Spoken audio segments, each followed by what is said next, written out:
What up, dude bros? I'm Frank. This is my Nerf Castle 4.0. Bigger, better, and more tactical. External overview of the castle starting up with the front. I've built a small wall in front of the main wall. That's to act as a more aggressive place if you really want to dominate the opponent and come out a little bit but stay behind your fort. You can move from the primary into the secondary fort. This front wall is made of blaster boards. I have a couple pillars with the plates up front, and I've attached a few Nerf chainsaws to the front. So if any zombies try to get up close, they will melee kill themselves. Just over the wall right here on the helipad, we have the quadcopter drone that I recently reviewed. So if you want to get aggressive, fly up, and then shoot the opponent, you totally can from the safety and comfort of your castle. Also behind here, I have a few jolts, magazines, melees, and Nerf grenades. Blasters, magazines, and grenades are all over the fort everywhere, so no matter where you are, you're always within reach of a jolt or grenade and a mag. Now getting to the front of the main structure, this is also constructed of the same blaster board material. 3 primary columns with the plates kind of attached as more cover. Up at the top, we have a few holes to pop up, stick your barrel through, and pull the trigger if you want to snap shoot a little bit. Attached to the front of the fort, we have 3 remote control claymores. The remotes are on the other side. I'll show you those in a second, but when you press the remote, they will fire off. So if people get too close to your fort, you have 3 separate claymores that fire in slightly different directions. Even if they don't officially get a tag, it's pretty startling to have a claymore go off in your face, so it's a distraction at the very least. Below the claymores are 2 primary firing turret locations. Over here we have the Rhino Fire with 2 25-round drums and the Dart Zone full auto turret right here. Mag fed, chain fed, just to have the diversity in case you don't want drums or whatever. Both of these blasters are suspended using string to the blaster board, so they're actually hanging there, which makes it a lot easier to aim. I intentionally left a lot of space on both sides of these blasters so you can pop through a different blaster and shoot through these holes. And when you're behind the fort on your knees, it's super easy to keep your head below this level and then pop up only when you want to shoot. And down below, I have a few flaps that I built with the blaster boards. The blaster boards are designed to do this. So if you're behind the fort and you want to stick your barrel through to pop shoot, you can, and then when you withdraw, it automatically closes the hole. These are also convenient if you want to pass ammo or pass anything from the primary fort up to this little fort in the front. That is an external overview of the main fort. Let's go inside. The door is an inflatable Nerf bunker that you slide through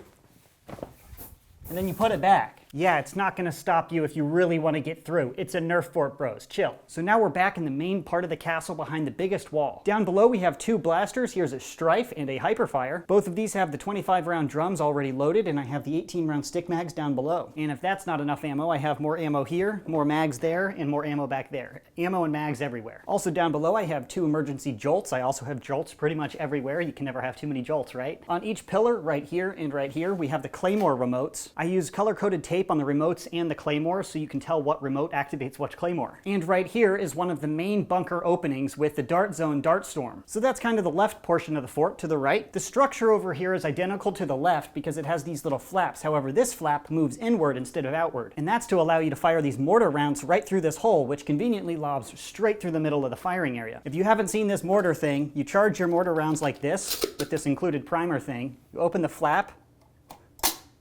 and then launch a mortar round. Shut the flap and they still can't shoot you. To the left of the mortar, I have a fully loaded Infinus with its included drum magazine, but I also have 3 18-round stick mags down below. And jolts sitting around, extra mortar rounds, and a little melee axe, just in case. And on the right pillar, I have the last claymore remote. I have 3 claymores and the remotes are spread out. And up here in this turret area, we have the Rhino Fire with 2 25-round drum magazines. This is also suspended using string, so you don't have to bear the full weight of the blaster to aim it. And if you're shooting and you just quickly let go to take cover, the blaster's not going to fall down, it'll stay suspended. That is the lower part of the fort. Let's move up. And up top over the suspended fully automatic blaster, we have this little shelf which I've loaded up with Nerf goodies. Of course, a few Nerf jolts. You can't have too many jolts. And 2 Nerf grenades. If you haven't seen these are pretty awesome. You pull the pin, chuck it over the wall, and it's almost a guaranteed kill. As well as an additional chain for the Dart Storm, just in case that one malfunctions or something. And that's the left side. And now to the right, which is kind of the same thing, I have 3 Nerf grenades, 2 Nerf jolts, and a little melee sword, just in case. But of course, if you wanted to throw additional magazines up here, it's a pretty sturdy shelf. These blaster boards are pretty strong. For a toy fort, of course. If I bang into this, I can knock the whole wall over. I totally get that. It's a Nerf fort, not an actual castle. Keep that in mind, bros.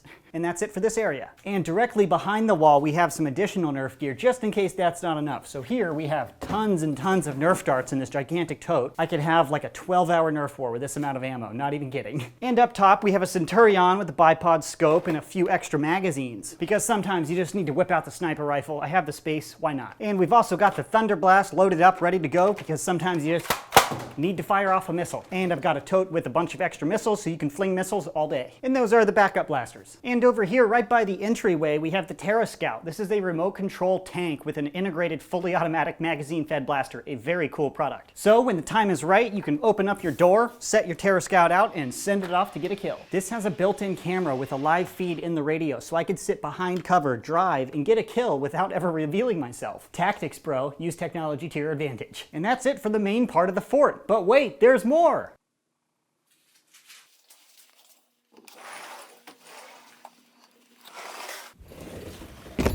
And that brings you here to the auxiliary fort. This was built as really like a bug out fort or like a tactical flanking fort. You can't actually get there from here. You have to go through the sliding door. But this fort is also constructed of blasterboard pillars with a blasterboard plate up front. And then I have 2 melee chainsaws attached to the front, just like the first wall on the primary fort. And behind this fort, I've got blasters, jolts, grenades, magazines, melee, and also the Terra Scout. I have 2 of these, so one's in the primary fort. This is a separate one, but they are pretty much the same. It's very simple, very similar to the primary fort, but this auxiliary fort allows you to change it up a little bit. In all honesty, I just wanted to make the fort even bigger, and I thought having a slide through like this would be pretty cool. But that's it for the auxiliary fort. So that is the Nerf Castle 4.0. And if you're interested in checking out any of the products I used in this video, I'll have an Amazon link in the description to most or all of the products I used. That's it for this Nerf Castle overview. Thanks so much for watching, bros, and as always, stay tactical.